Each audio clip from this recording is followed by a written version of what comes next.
ഏക് താരയുടെ കഥാലോകത്തേക്ക് എല്ലാ കൂട്ടുകാർക്കും സ്വാഗതം.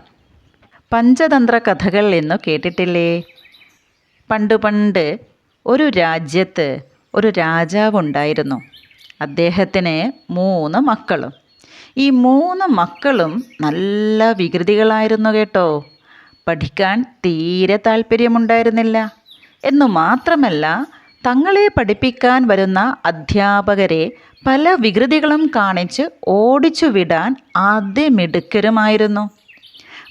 പതിയെ ആ കുട്ടികളെ പഠിപ്പിക്കുവാൻ ആരും വരാതെയായി. ഇതു കണ്ട് രാജാവിന് ഭയങ്കര സങ്കടമായി. ഇനി എന്തു ചെയ്യും? ഈ കുഞ്ഞുങ്ങളെ ആണ് ഭാവിയിൽ രാജ്യഭാരം ഏൽപ്പിക്കേണ്ടത്. വിദ്യാഭ്യാസമില്ലാത്ത ഇവർ എങ്ങനെ രാജ്യം ഭരിക്കും? ഇതാലോചിച്ച് രാജാവിന് ഉറക്കമില്ലാതെയായി. ഒരു ദിവസം രാജാവ് ഒരു വിളംബരം ചെയ്തു. രാജകുമാരന്മാരെ പഠിപ്പിക്കുവാൻ വരുന്നവർക്ക് അമൂല്യങ്ങളായ സമ്മാനങ്ങൾ നൽകുന്നതാണ്. ഇതായിരുന്നു വിളംബരം. ഈ വിവരം എല്ലായിടത്തും പരന്നു. അങ്ങനെ ആ രാജ്യത്തെ വളരെ പണ്ഡിതനായ വിഷ്ണുശർമ്മൻ എന്നൊരാൾ രാജാവിനെ വന്ന് കണ്ടു. അദ്ദേഹം മഹാരാജാവിനോട് പറഞ്ഞു, "മഹാരാജാവേ, അങ്ങ് ഒന്നുകൊണ്ടും വിഷമിക്കേണ്ട. ഈ കുമാരന്മാരെ ഞാൻ പഠിപ്പിച്ചോളാം." ഇതു കേട്ടപ്പോൾ രാജാവിന് വളരെ സന്തോഷമായി. രാജാവ് വേഗം തന്നെ സമ്മതിച്ചു. പക്ഷേ കുസൃതികളായ കുമാരന്മാർ ഈ ഗുരുവിനെയും എങ്ങനെ ഓടിക്കാം എന്നാലോചിക്കുകയായിരുന്നു. അവർ പല വിദ്യകളും നോക്കി. പക്ഷേ വിഷ്ണുശർമ്മൻ ഇതൊന്നും കണ്ട് കുലുങ്ങിയില്ല. അദ്ദേഹത്തിന് അറിയാമായിരുന്നു, ഈ കുഞ്ഞുങ്ങളെ പഠിപ്പിക്കുന്നതിന് മുൻപ് അവരുടെ സ്വഭാവമാണ് മാറ്റേണ്ടത് എന്ന്.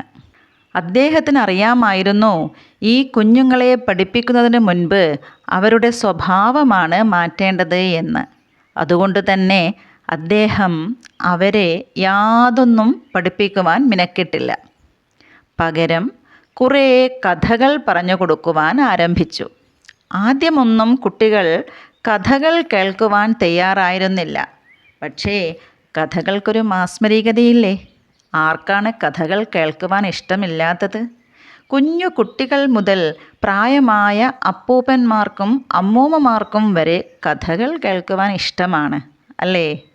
അതെ, ഇവിടെ ഈ കുട്ടികളും പതിയെ കഥകൾ കേൾക്കുവാൻ താല്പര്യം കാണിക്കുവാൻ തുടങ്ങി. വിഷ്ണുശർമ്മൻ അതിബുദ്ധിമാനായിരുന്നു.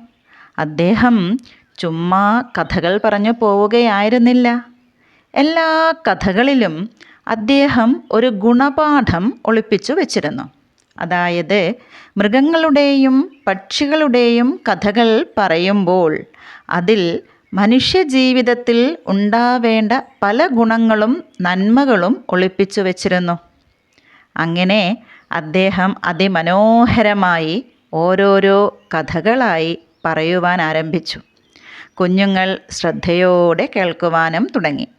ചുരുക്കി പറഞ്ഞാൽ, വളരെ കുറഞ്ഞ കാലം കൊണ്ടുതന്നെ രാജകുമാരന്മാരുടെ വികൃതികളെല്ലാം മാറ്റി വളരെ നല്ല കുട്ടികളാക്കി മാറ്റുവാൻ അദ്ദേഹത്തിന് സാധിച്ചു.